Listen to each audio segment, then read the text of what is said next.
At Kyle's Waste Management, we take the trash off the streets and take it to your nearest Big Brother house. We already have a huge success rate. Whether it's a Kyle threatening violence, a Kyle mocking Indigenous Canadians, or Kyle's just trying to start full-on race wars, we will personally pick up trash Kyles you know off the street and take them for you. If you personally know a trash can Kyle, call us today and we will take them to next season of Big Brother.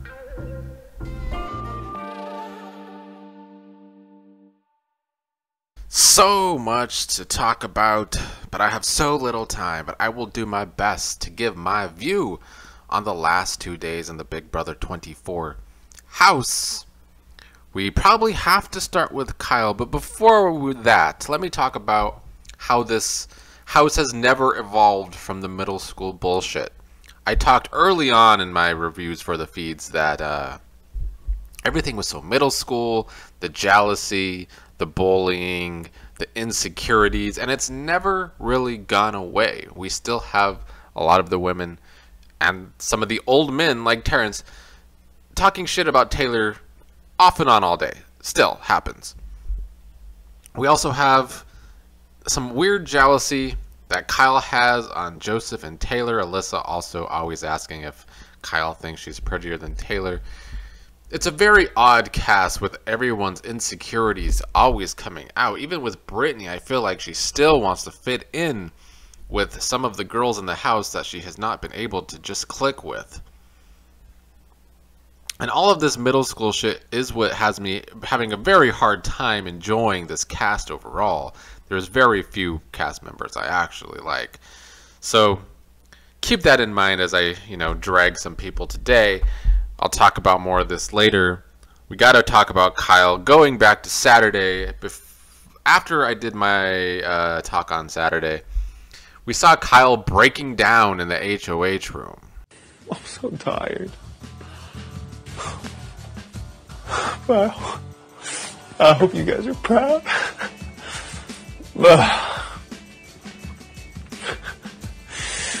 Oh, I'm such a baby. I'm just so tired and Terrence is snoring. It's driving me crazy. I hate everyone in this house.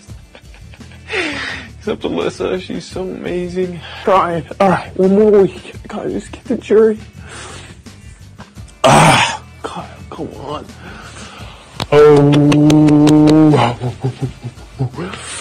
Oh my gosh, I'm such a baby. I just want to be happy and find freaking a girl like this, freaking Alyssa. Look how happy they are. And I'm here in Big Brother 24.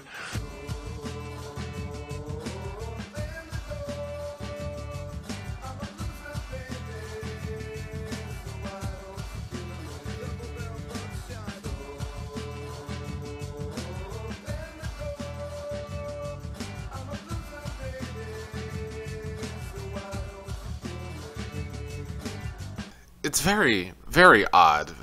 As someone who has watched a lot of the feeds, some days not so much, but I've watched the feeds most days so far this season. As annoying as the cast has been, and the difference between pre-Alyssa Kyle and post-Alyssa Kyle is crazy. Now, I do think what happened is, with the whole race shit, Kyle eventually showed his true colors. As a guy from Utah, as an ex-Mormon, as a Republican, I think he showed his ass, showed his bias when it came to the race shit. But even just his personality overall, before he was into Alyssa, he seemed like a more confident person, a more chill person. He came across as a layered human being. But the change from being into Alyssa has turned him into this middle school like boy with no confidence, a ton of insecurities. So yeah, Kyle has turned awful with the whole race stuff, but also just cringe in general, just acting like he is a lot younger than he actually is. Because to repeat, Kyle is going to be 30 very soon. So after veto, which of course Michael decided to have to win another competition, he's won 4 vetoes, 1 HOH. Absolute insanity. He's taking his liking of Janelle very seriously, winning competitions, but Janelle's played many seasons and won none of them. So I don't know if that's who Michael should be putting his entire game after. It's easy to drag Michael for that, for winning all these competitions, making him such an easy target in the future. But with the gameplay so bad this season, it's easy to see him be able to escape. I don't know, a lot of these players just aren't getting it. I think the level of gameplay is so low. I think it's great that we keep getting all these blindsides, but we're not getting these blindsides because of great gameplay. We're getting these blindsides because half of the house sucks at the game, yet has all of the confidence in the world. It makes no sense. They found some very insane individuals to play this season. So I could see Michael escaping a target for a very long time. They would probably have to backdoor this dude. He's become such a comp beast. Props on him being such a comp beast. I do think it becomes an easy argument if he's ever on the block without a veto to vote him out because of this. But I don't know when the house will actually make him a target despite him winning all the comps, because if they're going to backdoor him, they're going to have to target him much sooner rather than later when the numbers are dwindling. We also saw in Survivor 42 Jonathan being a comp beast, and they never really cared about getting him out because socially he was so inept that it didn't seem like he was going to get the winning votes. I don't know if I would say Michael is that inept as Jonathan. I don't think that will be the case for Michael. I think if they're not targeting Michael, it's not because Michael's game is shit. It's because everybody else's game is shit. But I still don't like how Michael has always just gone along with Kyle's talk on the race war. I've seen every single Michael and Kyle conversation on the feeds over the past week. And every time, Michael is very into his conversations with Kyle. He is. It wasn't until Brittany started being on some conversations with Kyle and Michael that Brittany's the one pushing back at a lot of Kyle's ideas. Brittany has shown great reads this past week. Brittany has shown great gameplay this past week. She has definitely kind of had to help sell this HOH week with Michael. They're clearly a duo.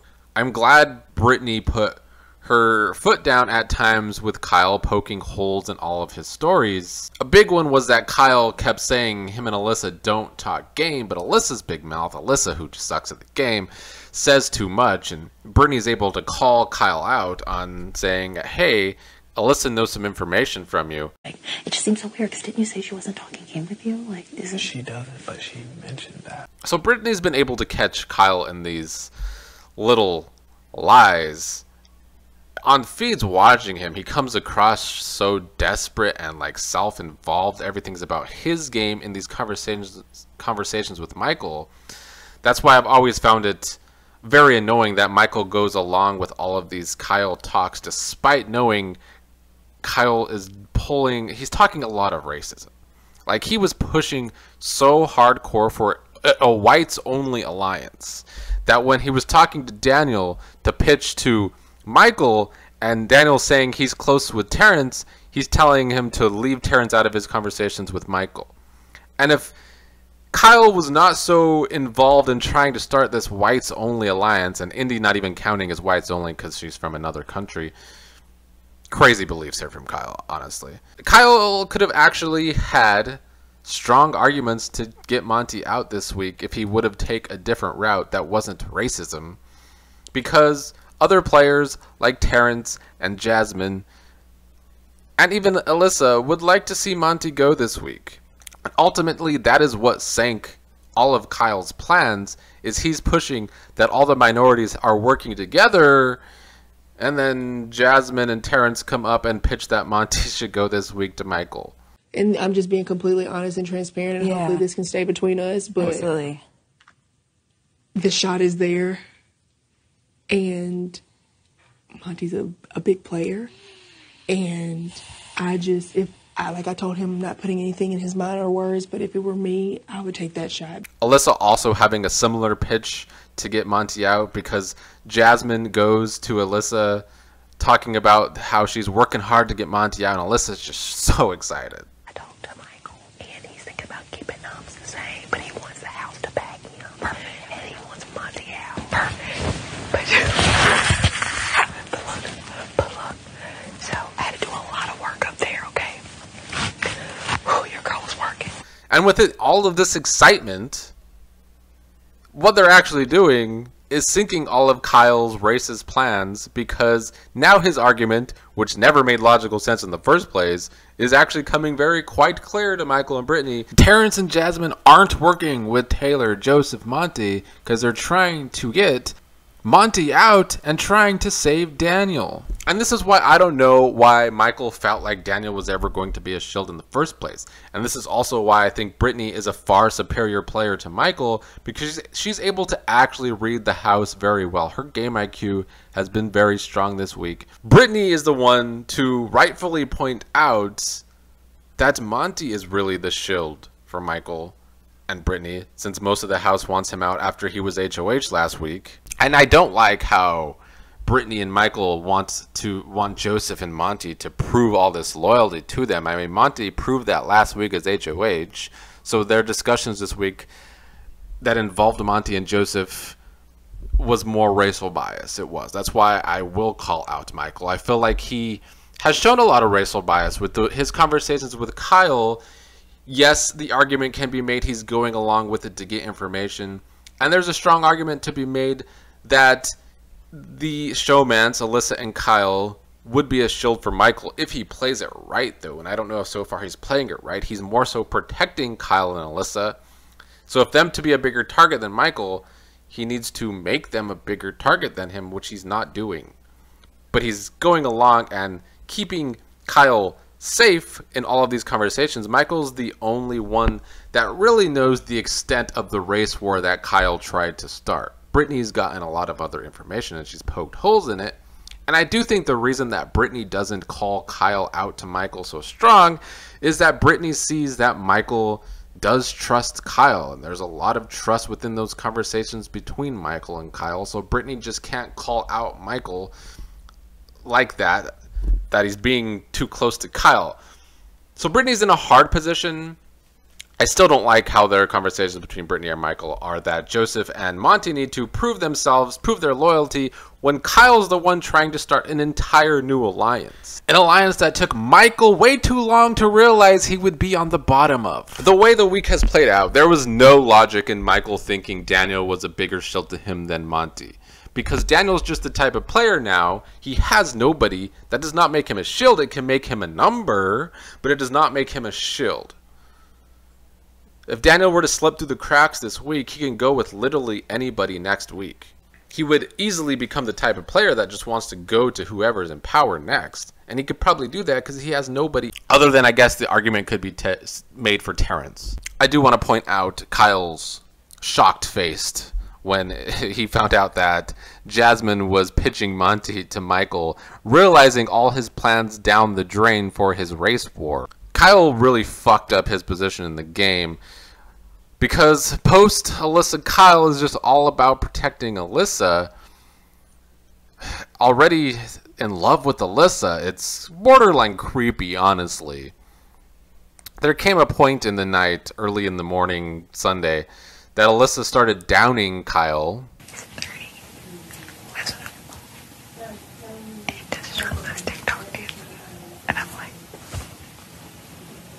I'm not sure how real this was, though, because Kyle and Alyssa had a previous conversation about what they needed to do with their games, and I feel like Kyle is able to realize he's going to be on the block this week with Daniel since his plans went out the window, and he might need to distance himself from Alyssa this week to get some numbers so the showmance doesn't become scary.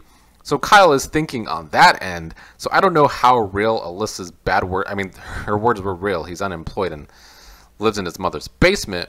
And just to be human for a minute, I think Kyle has shown to be a racist and a weirdo, and he needs a lot of help. And he might be too old to get that help, unfortunately, with him about to turn 30. But I mean, is it ever too late? But I do want to say that if Kyle is ever going to get help in life, he needs to get the fuck away from his mother and his parents. They are the cause and effect. You know, I was talking about the mother earlier in the season with him not wanting to be with Kyle, but the reason Kyle is so fucked up in the head is because of them, and Kyle has mentioned his racist grandmother on the feeds before, so that's probably who, I don't know whose grandma, I don't know if it was his mom's mom or his dad's mom, but clearly that person raised one of Kyle's parents, so of course these kinds of things trickle down to Kyle, but also Kyle needs to move the fuck out, probably move out of Utah, live a fucking life, grow as a person. Because Kyle is very cringy with this relationship with Alyssa. There's no way they work outside of the house. Alyssa, the party type, wants to be spoiled.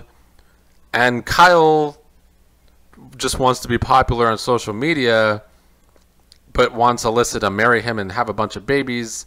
They just do not work as a couple whatsoever. And they ain't going to work, especially if Kyle's mom doesn't like her. But I do think Kyle needs to get away from his mother if he's ever going to have... If he's ever going to grow as a person and not act like a child, get away from the religious stuff, he needs help. But much like Daniel, I hope Kyle's ass is lit the fuck up on social media after the show because he deserves it. And I do think he would take it poorly. But the funny thing is, among all of this, is that Daniel thinks he's safe again, and the veto is going to take place today, probably during or after I post this video. So I'll have to talk about the aftermath of that tomorrow if I have time. But Terrence thinks they came up with this brilliant plan, Jasmine too, that they're going to be able to get Monty out this week. All of this confidence from Terrence and Daniel, who remain terrible people, talking shit about Taylor. She said, I know how it feels to be on the block, so if you don't feel alone. I'm like, number one, I'm not on the block yet. Like, even if I am, I'm not on it yet. Right. And, like, I think part of it is her just trying to get us out of my head, but it just doesn't work with me, like, especially because we know who she is now. So I'm like, oh, yeah, thanks. That's all I have. Thank you. Oh, if you stay, who's your target? No one really. Oh, cool. Oh, yeah, thanks. Like, you can't get inside my head. And, yeah, and the part about it is she's trying so fucking hard, but then she doesn't realize, bitch, we don't need you. Yeah, like, we've been doing this without you. This is why they're shit at the game. They have all of this confidence, but from what? They've done nothing right. Terrence's game is awful. Terrence has done nothing but lie just to lie. That's awful gameplay. If you're gonna lie a lot, you gotta do it strategically. All Terrence has done has pushed people away because he's lying on them or lying to them, and then Terrence gets no information back now, so he's basically left with no real information. And this is another reason why I think the gameplay is so low level, because we have Terrence, Jasmine, Indy, Daniel, and arguably Alyssa. That's 5 players that can all be considered a GOAT. One of them's likely going to go this week, Daniel, although Kyle, being such a mess before going on the block, wouldn't be surprised if he makes himself a bigger target while on the block and spiraling. But still, that's 5 players. That's almost half of the cast that can all be considered a GOAT to take to the end, because you could beat them so easily because they have nothing in this game. They've done nothing in this game, or they're playing very shitty in this game. Half the cast sucks at the game. It's sad to have 5 different people that you can consider a GOAT. Like, pick one. Like, honestly, the leftovers should be making moves over the next couple of weeks when there's still 3 possible GOATs left in the game to try and get one of those GOATs to the end of the game. And I also just don't understand how many times Daniel could be blindsided. All of this false hope every week, and he blindsides himself somehow, some way. It's just so hard to like most of this cast. I like Taylor, semi-like Joseph. I like Turner, but he's more of a character than an actual player. He just goes with the flow. Brittany's on probation. I think Brittany's done really good gameplay this week. I still think she spirals a lot herself. I think Brittany and Michael go over scenarios way too often. They're giving the energy that they're about to become very, very paranoid the next few weeks, especially when they're not in power. I can see a lot of paranoia from both of them. I do think Brittany is playing the superior game, though, because Michael has made himself this giant target if people wake up in the house because he's won so many shit. Brittany and Michael do not hide that they are a duo. And yes, they're festy besties, so maybe they can get away with it a little bit. But I think it's best for Brittany for them to think they're a duo. Because if they're on the block together, Brittany has the stronger argument that, hey, Michael wins everything, vote Michael out. So that's also a brilliant thing that Brittany has over Michael, in my opinion, is that if they're on the block together, Brittany has the easier argument to get Michael out. So Brittany's doing a great job this week, and she deserves credit, even if she gets on my nerves because she does talk a lot, and she does spiral a lot, and she does want to be in with the women still, despite them just being a bunch of mean girls. But Taylor and Brittany have a good relationship, and I still think that they are the ones they can take to the end and maybe win the game. So that's an interesting thing to still watch. Joseph and Taylor are an almost showmance. It's another showmance I don't want. Just because I like both of them doesn't mean I want to see them in the showmance, because it helps neither of their games. It will just grow Joseph's target. Lastly, last night they got alcohol again. They did some drinking. Taylor was acting drunker than she actually was to gain information. That was the first time I've really been impressed with Taylor's gameplay. Is she got some information out of Alyssa. Alyssa tried to actually really work with Taylor last night when they were both drinking. Kyle also spilled to Joseph and Taylor that he wants to showmance Alyssa. So Kyle trying to not hide it anymore. I'm glad Joseph is getting all this information, because I think Joseph is the male version of Brittany. I've talked about how Joseph is good at pushing things in these games. I do think Joseph is more logical than Brittany, though, and far less high-strung, which could make Joseph a big threat with getting all this information from Kyle. And Joseph, despite not always being in the know this week, has always been a good job of calling shit out. I just still think Joseph... Right now, Joseph and Brittany are playing the best games, or at least doing the best with the info that they're getting. Michael's slipping all over the place. And, well, Kyle, his game got thrown away for Alyssa, probably. And everybody else, not really bringing it that much. I do find it funny how Twitter is always up in arms when everybody's drinking, especially Taylor. They act like she's going to do something bad. And then last night she was just faking being drunk to get information. Twitter acting like Mormons out there. You're basically Kyle's mom. Calm down. They're just drinking a glass of wine. It's not like they get a ton of alcohol. Anyway, that's all for the last 2 days. As it stands today, Michael is supposed to take down Terrence, Monty, and Joseph, which would blindside Terrence and Daniel because they think they actually did something good and they didn't. Then Michael is to put up Kyle and Daniel, with Daniel as a target. It will be interesting to see, though, how Kyle is on the block, because this week leading up to the block, he's been racist, spiraling, crying, and just overall pathetic. So we'll see how he does on the block. I feel like you wouldn't mind. I'm about to lay you out and bust you open. Did you just hear what he said? What did he say? Oh, see, I knew you were going to bring that sign out of the room. He always says. No, not